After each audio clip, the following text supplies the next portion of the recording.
Everyone is fighting a battle you can't see. In a world full of darkness, choose kindness. You ever snap at someone and you feel bad about it later? Or have you ever passed a stranger on the street and judged them for how they look? Or even lose your patience with someone moving too slow, speaking too soft, or just showing up a little messy? We all do it. I do it. People around me do it. And yet we rarely stop to think, what are they carrying right now that I can't see? Because here's the truth most of us forget. Everyone you meet is fighting a battle you know nothing about. Everyone. Even the ones who smile the most. Even the ones who seem the strongest. Even the ones who act like they've got it all together. So let's slow down and let's talk about kindness. Not the fluffy, filtered Instagram quote version, but the kind that's rooted in strength, in awareness, and in courage. Because in a world full of noise, chaos, and hatred, choosing kindness is one of the most radical things you can do these days.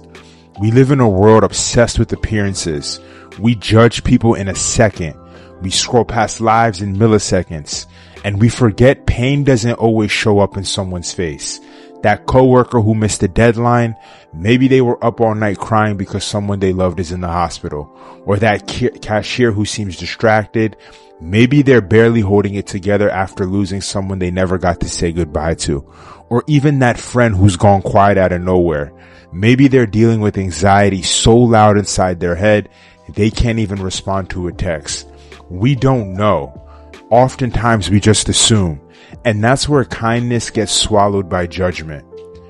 We think kindness means smiling all the time, being soft, being agreeable, but kindness isn't about being passive. Kindness is awareness. It's restraint. It's the pause before the reaction, the choice to respond instead of explode. It's you saying, I don't know what they're going through, but I'll choose compassion over assumption, patience over frustration, understanding over ego. That's not weakness, that's strength. And honestly, strong people are often kind people. Let's get something straight, and I have to make this very clear. Being kind doesn't mean you're weak.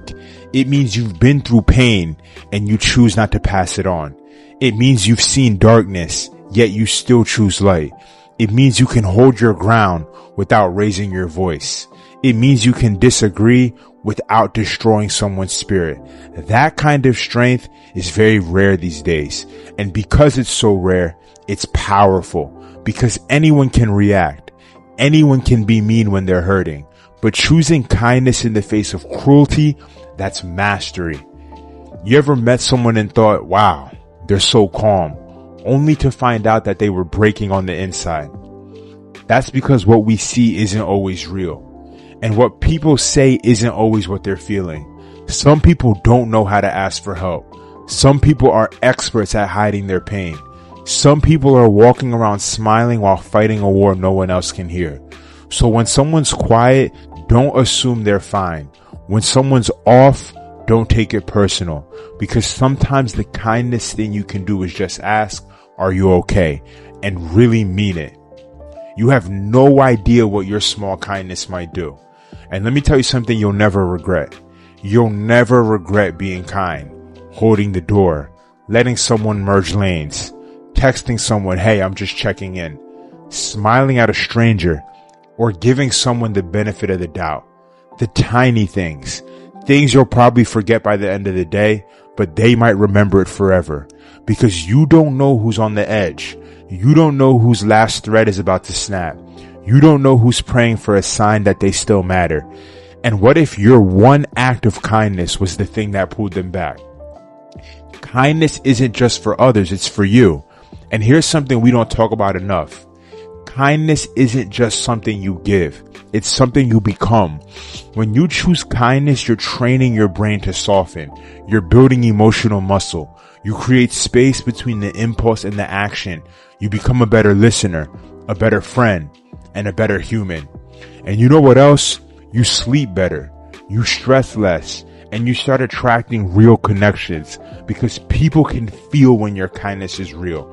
In a world of fakeness, real kindness always comes back. But let's be real, Kindness doesn't mean letting people walk over you. Let's address the other side. Because a lot of people think if you're kind, you have to tolerate everything, or if you're kind, that must mean you need to be weak, or you have to say yes, or you have to stay quiet, or you have to keep the peace at all costs. No, kindness doesn't mean being a doormat. You can be kind and still set boundaries. You can be kind and still say no. You can be kind and still walk away from what doesn't serve you. Real kindness is strong. It's rooted. It doesn't shrink to avoid conflict. It just chooses to confront grace. It just chooses to confront with grace instead of venom. It doesn't mean you let people mistreat you. It means you protect your peace and theirs without playing dirty. In a world that's angry, choose grace. Look around. The world is heavy. People are tired. Everyone's grieving something. Everyone's carrying invisible weight. It's easy to be cynical, to match the world's rage, to mirror the hate that we see online, in the news, in traffic, or even at work. But you can be different.